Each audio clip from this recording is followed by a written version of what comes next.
Hey, how's it going, everyone? First off, wanted to thank you all for 200 subscribers. I'll be real, never thought I'd hit 100, let alone 200, especially given my lack of an upload schedule, but thank you, regardless. Now, with that said, I don't want this to be a pyrocynical intro, so without further ado, today we're talking about the Pirate Software Stop Killing Games situation. As a refresher, Stop Killing Games is a consumer movement to stop publishers from effectively destroying video games they have already sold to customers. For those who don't know or care who Pirate Software is, he is a game developer that goes by the name Thor. Thor is the lead developer of Heartbound, and he has experience working for Blizzard and for Amazon Game Studio. In his YouTube videos, his live streams, and his YouTube shorts, he positions himself as an authority on game development, and his opinions have garnered a lot of sway. And about 10 months ago, he made a video talking about the Stop Killing Games movement where he was extremely critical, but he fundamentally didn't understand what the movement was about. The Stop Killing Games movement is to prevent developers from selling you, the consumer, a video game, and then years later, after you paid for it, make it impossible for the consumer to play. Thor does not understand what Stop Killing Games is. Here it is in his words. So for those who don't understand, the Stop Killing Games initiatives is basically we don't want single-player games to have DRM that the developers can turn off and thus render the single-player games inactive anymore.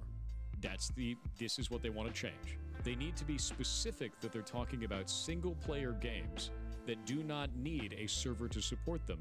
And as much as they want it to be about specifically games where it is a single-player game that has always online functionality, it would impact every live service game that exists, instead of just targeting single-player, always online games. No, that's not what it is. Stop Killing Games includes single-player games, but nothing about it is specific to them. So let's clear this up. It's the first line on the website. Stop Killing Games is a consumer movement started to challenge the legality of publishers destroying video games they have sold to customers. Take this next bit with a grain of salt. I could be getting this wrong, but here goes. An example of end-of-life support would be if Valve fully cut the life support off of Team Fortress 2. No more Valve servers, no casual, no MVM man-up servers, cutting all official developer support from the game, but leaving it in a state where the community can still host its own version of Quick Play, host its own man versus machine servers. The developers no longer support the game, but it's still entirely playable as long as there's a community of gamers to play it with.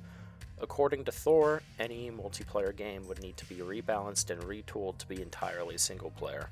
So that's one thing Thor doesn't understand, but he also seems to think this is about converting multiplayer games to single-player.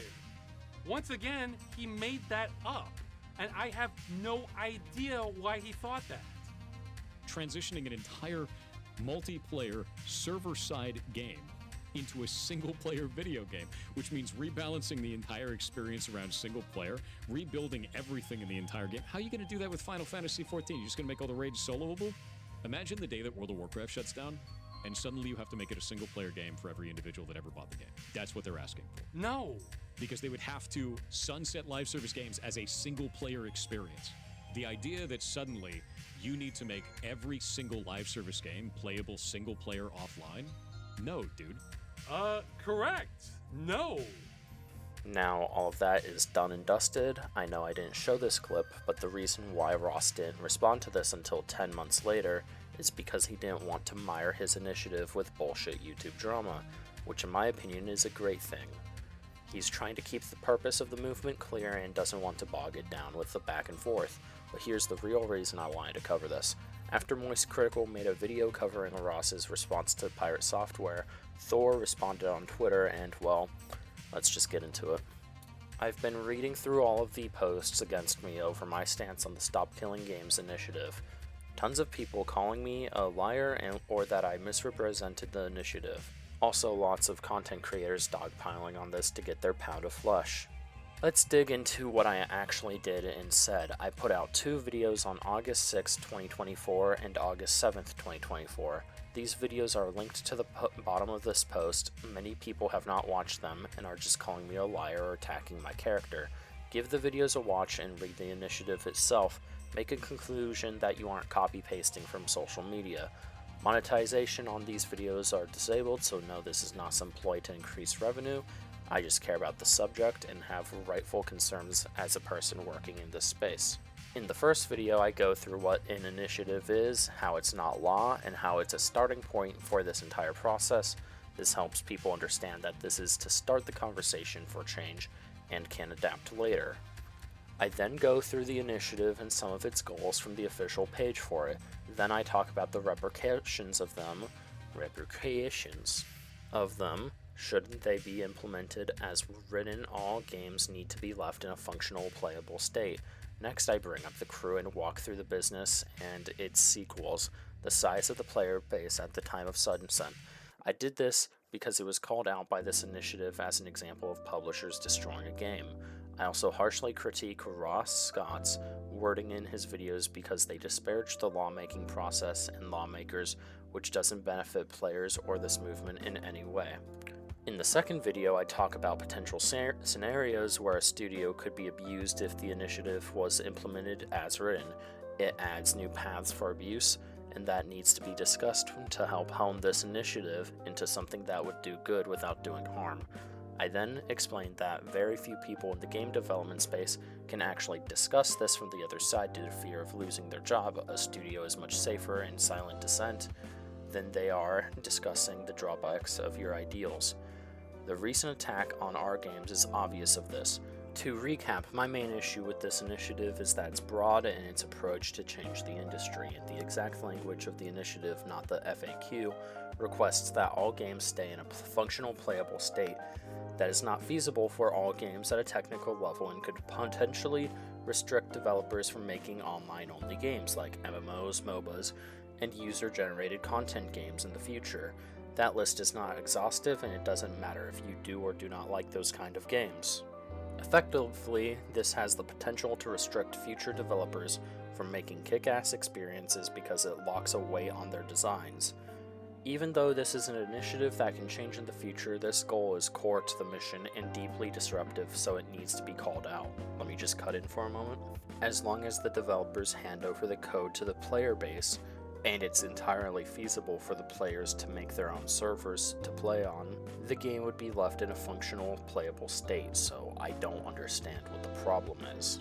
Future game designers would just have to keep in mind, hey, once all of this is said and done, once we're ending support for this game and we're not going to update it anymore, this has to be playable to the people.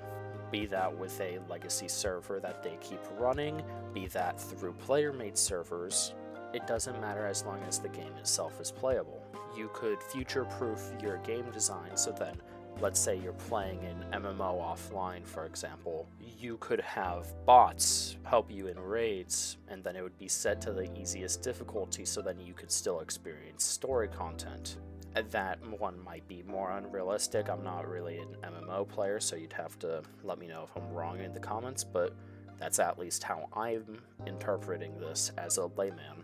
My main experience with games nowadays is mostly Team Fortress 2, Counter-Strike, and different games from the PlayStation 2 to Xbox 360 era, because those are the games that I primarily enjoy.